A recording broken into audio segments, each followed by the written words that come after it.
මම දැන් මේ වාහනය ගන්න යන ගමන් වාහනය අරගෙන ඊට පස්සේ ආයෙ ගෙදර යන්න ඕනේ යහනිව ගන්න. අපි බලන්න උදේ ඉඳන් රාමෙන් කන්න පොලිම.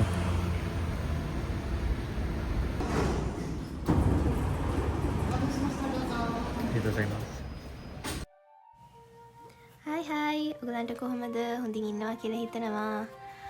ඉතින් අද අපි ආවා ඩයිනසෝ ස්කෙලිටන්ස් ඩයිනසෝ ඇටකඩ තියෙන මියුසියම් එකකට. මේක ඉතින් තියෙන කිතාකියුෂු වල. අපි ඉන්න ඒරියා එකෙන් චුට්ටක් විතර ඈත. ඕගොල්ලොත් ඉතින් අපි වගේම Jurassic Park Jurassic world fans අය නම් ඉතින් ඕගොල්ලොත් ගොඩක් මේ වීඩියෝ එකට කැමති වෙයි කියලා අපි හිතනවා. ඔව් නේ ඉතින් මෙයාලව නම් දන්නව ඇතිනේ. මේ ටීරෙක්ස් කෙනෙක් මේ ජුරාසික් පාක් මූවි එකේ මම ෆොටෝ එකකුත් දැම්මා මෙතනින්.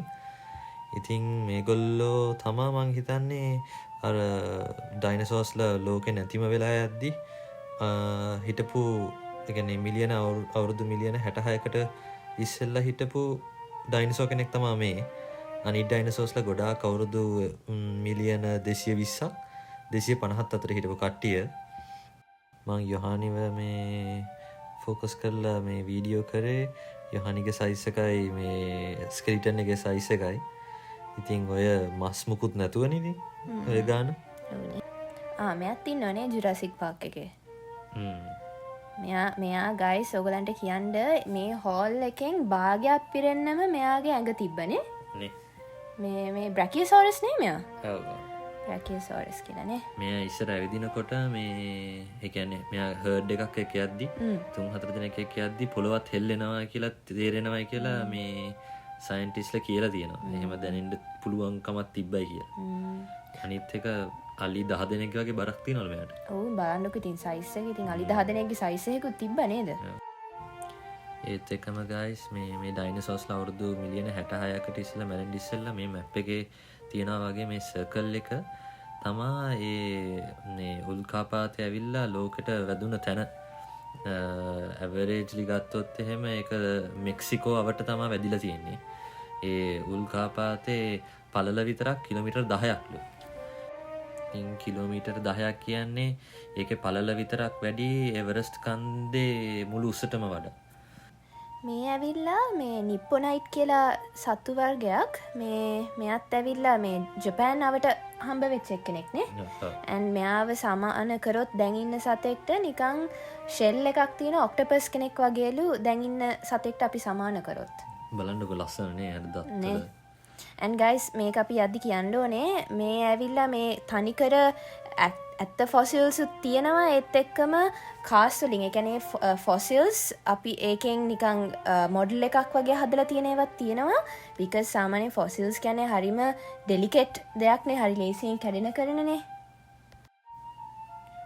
මේ තියෙන්නේ අර මේ උස ඩයිනසෝර්ගේ මේ ඇට කට්ටක් කකුලක ඇට කට්ටක් ඒගොල්ලෝ කියලා තියෙනවා ඒක අපිට අල්ලලා බලන්න පුළුවන් කියලා. ඒක තමයි සමරක් මියුසියම් ගොඩක් මියුසියම්ස් වල අල්ලන්න දෙන්නේ නැහැ. ඒ වුණාට මේකේ සමරක් මේ එක්සිබිට්ස් තිබ්බා අපිට අල්ලන්න එහෙම පුළුවන් ඒවා. මේවා තමයි මේ ඩයිනසෝස්ලා ජීවත් වුණ කාලේ තිබ්බ කොළ. ඔය මම මේ ෆොටෝ එකේ දාලා තියෙන කොළ జాතිය හග්ගල ගාන්ස් එකේ තියෙනවා. ඒක ඩයිනසෝස් හිටපු කාලේ ඉඳන් තියෙන එකක්. ඊට පස්සේ මේ තමයි මේ මොසෝනියා කියලා මේ මාළුවෙක්. ඒ මාළුවත් ඉඳලා තියෙන්නේ ඩයිනසෝස්ලත් එක්ක හිටපු කාලෙම තමයි.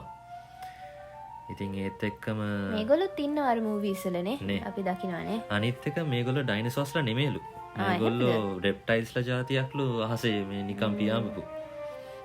ඉතින් දැනට ලෝකෙ ඉඳලා තියෙන ලොකුම පියාඹන සතා මෙයාලු. මෙයාගේ නම ප්‍රොනවුන්ස් කරන්නත් බෑ එච්චරටම අමාරුයි. ඔව් මේ ගොඩාක් අපිට නම් ප්‍රොනවුන්ස් කරගන්නත් අමාරුයි ඇත්තටම නේ. අනිත් එක අපිට කියන්න බැරි වුණේ මේ දැන් මේ ෆොසිල්ස් තියෙනවානේ මෙහෙම මේ ස්කෙලිටන්ස්. ඉතින් ඒකෙන් දැනටම ලෝකේ හොයාගෙන තියෙන එකම ස්කෙලිටන් එක තමයි 90ක් දක්වා හොයාගෙන තියෙනවා. ඒ ඇටස් ඇකිලියා ඒ කියන්නේ ඇත්ත ඒවා.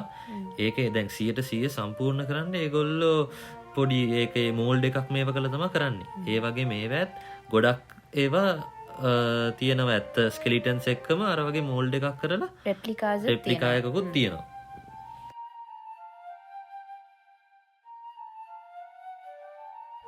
ඉතින් මේ තමා මේ ඩයිනසෝස් ලගේ හිටපු කාලේ මාළුවන්ගේ තිබ්බ මේ ෆොසිල්ස් ස්කෙලිටන්ස් ටික මේ ඇත්තටම මේ මියුසියම් එකට හම්බෙලා තියෙන බ්‍රසීල් වලින්. එයා මෙයාව දැකලා තියෙනවද මේ ජුරාසික් පාක් මූවි එකේ? ඉන්නවනේ මෙයාත් ඉන්නවනේ. අර වැටිලා ඉන්නේ මේ කට්ටිය බෙහෙත් කරන්න යද්දි. මට මතකද දන්නේ නැහැ ටික. මතක නෑ ඒක නම්. එතකොට මේක ඇවිල්ලා අර බ්‍රැකියෝසෝරස් කියලා කියපු අපි කිව්වේ ලොකු මැක්කෙනා කියලා. එයාගේ බිත්තර මේ. ඉතින් මේවා නම් රෙප්ලිකාස් නෙමෙයි මේවා ඇත්ත ඒවා කියලා ගහලා තිබ්බනේ. ඔව් මේවා ඇත්තම බිත්තර. දැන් මේ මං කිව්වා වගේ මේකෙනුත් මේ 100ට අඩු ප්‍රමාණයක් තමයි ඒගොල්ලෝ මේ හොයාගෙන තියෙන බෝන්ස් ටික ඉතුරු ඒවා ටික ඒගොල්ලෝ හොයාගෙන නැහැ. බට් මේවා ඇත්ත. මේවා ඇත්ත. මේවා ඇත්ත මේ ඩයිනසෝර් බෝන්ස්. මෙයා නම් ඔයගලන්ට අනිවාර්යයෙන්ම මතක ඇති ජුරාසික් වර්ල්ඩ් මූවි එක බලලා තියෙනවා නම් අර මුලදිම වතුරෙන් එළියට පයින්නේ. ඒ මාළුවා තමයි මෙයා. මෙයා ටීරෙක්ස්ලා වගේ ඩයිනසෝර්ස්ලටත් කලින් හිටපු මාළු జాතියලු. and ඒකත් රෙප්ලිකා එකක් නෙමෙයි ඒකත් ඇත්ත එකක්. මේ තමයි guys මේ මෙග්ලඩොන් කියලා ෂාක් කෙනෙක්. මෙයා තමයි ලෝකේ ඉඳලා තියෙන දැනට ඉඳලා තියෙන ලොකුම ෂාක්. මේගොල්ලොත් ඉඳලා තියෙන්නේ ඩයිනසෝර් පීරියඩ් එකේම තමයි. මේගොල්ලොන්ගේ එක දතක් මගේ මේ අල්ල සයිස් ඇති තිබ්බනේ එතන දත් තිබ්බා මං ගත්තා එකේ. ඉතින් මේගොල්ලොන්ගේ සයිස් එක සාමාන්‍යයෙන් ස්කූල් බස් එකක් විදිහට තරම් සයිස් එකක් වෙනවලු. මේගොල්ලෝ ගැන ඇත්තටම ලස්සන මූවීස් දෙකක් තියෙනවා මේ The Meg කියලා. ඔයගොල්ලෝ දැකලා නැත්නම් ගිහලා බලන්න මම ඕන්න ලින්ක් එකක් දාන්නම් මේ ඩිස්ක්‍රිප්ෂන් එකේ. මේ සත්තු ටික නම් අපි දැන් ඉන්න කාලේ ඉඳන් බලුවොත් අවුරුදු 4000කට කලින් හිටපු කට්ටිය. ඒ කියන්නේ ඩයිනසෝර්ස්ට ගොඩාක් පස්සේ හිටපු අය. මෙයාත් මැමත් කෙනෙක් මේ අයිස් ඒජ් ෆිල්ම් එකේ. ඔව් ඒකේ ඉන්නවා. මැමත්තුයි දැන් මෙතන ඉන්නවා තව සතු දෙතුන් දෙනෙක්. ඒගොල්ලෝ අයිස් ඒජ් එකේ හිටපු කට්ටිය තමයි. මේ නේ අයිස් ඒජ් එකේ මේ කොටිය. ටයිගර් නේ. ටයිගර්. එයා තමයි මේ ඒත් එක්කම ඉන්නවා මෙතන මේ ඉන්න ක්‍රොකොඩයිල් නේ. මේ ක්‍රොකොඩයිල් හොයාගෙන තියෙන්නේ ජපාන් වලින්. අවුරුදු ලක්ෂ 5කට කලින්. අනිත් එක guys මේගොල්ලෝ ජීවත් වෙනකොට ඊජිප්ට් වල පිරමිඩ්ස් තිබ්බලු. ඊජිප්ට් වල පිරමිඩ්ස් අවුරුදු 1000ක් කලියද්දී මේගොල්ලෝ ජීවත් වෙලා තියෙනවා. ඉතින් ඒ තරම් රීසන්ට්ලි තමයි මේගොල්ලෝ ජීවත් වෙලා තියෙන්නේ. ඔය ඩයිනසෝර්ස් තරම් ලොකු කාලෙකින් නෙමෙයි. ඒත් එක්කම guys දැන් ඔයගොල්ලෝ මේ දැක්කේ මේ ජපාන් වල උඩ අයිලන්ඩ් එකේ තියෙන ස්නෝ ක්‍රැබ්ස්ලා හොක්කයිඩෝ වල සමහර වෙලාවට අපිටත් හම්බ වෙනවානේ කණ්ඩ මේකේ තිබිලා. අර අපේ ලංකාවේ වතරම් නම් මේ මස් නැහැ. ඒ වුණාට රහයි. පොද්ද හදපුවම නේ. ඒ වගේ. ඉතින් මෙතන ගොඩාක් දේවල් තිබ්බ තව බලන්න. දැන් මේවත් ඇවිල්ලා ඇත්ත ස්කින් වලින් හදපු මේ ස්ටෆ් කරපු ඇනිමල්ස් ඒ වගේ ඉතින් එක දේවල් ගොඩාක් තිබ්බා. ඉතින් මේ වීඩියෝ එකේ අපිට ගොඩාක් ඉන්ට්‍රස්ටිං කියලා හිතුණ දේවල් ටික තමයි මේ ඔයගලන්ට පෙන්නුවේ. ඉතින් මොකද මේ ඩයිනසෝර් මේ කටුනම් අපිත් කවදාවත් දැකලා තිබෙන්නේ නැහැ ජීවිතේට. ඉතින් මේ මෙතන ඉන්න සමහර සත්තුත් මම පොලොබයා කෙනෙක් දැකලා තිබෙන්නේ නැහැ. ඇත්ත හමින් ඔහොම ඇතුළට මේ පුළුන් දාර හරි මොන හරි ස්ටෆ් කරපු පොලොබයා කෙනෙක් මම දැකලා තිබෙන්නේ නැහැ.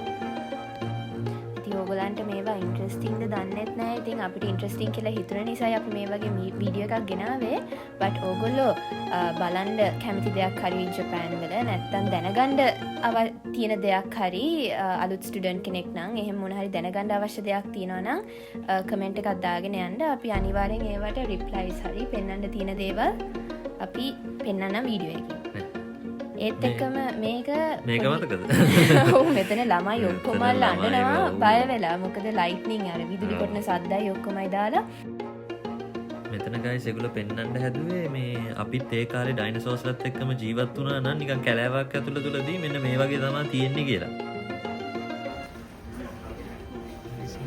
මම මේක ගන්න හැදුවා.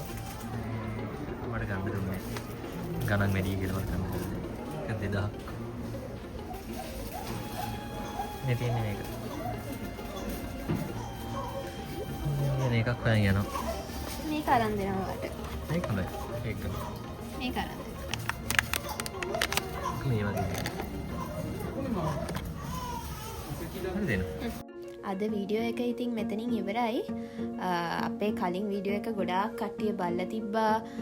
ලයික්ස් තිබ්බා. එතකොට කමෙන්ට්ස් උත් ගොඩාක් තිබ්බා. අපි හිතුවටත් වඩා නේ. අපි පළවෙනි වීඩියෝ එකේම සබ්ස්ක්‍රයිබර්ස්ලා 100 පෙන්නුවා. දැන් 150ක් පන්නලා තියෙන්නේ. ඉතින් ඔයගලන්ට ගොඩාක් thank you ඒකට. නේ ඔයගලන්ට ගොඩාක් thank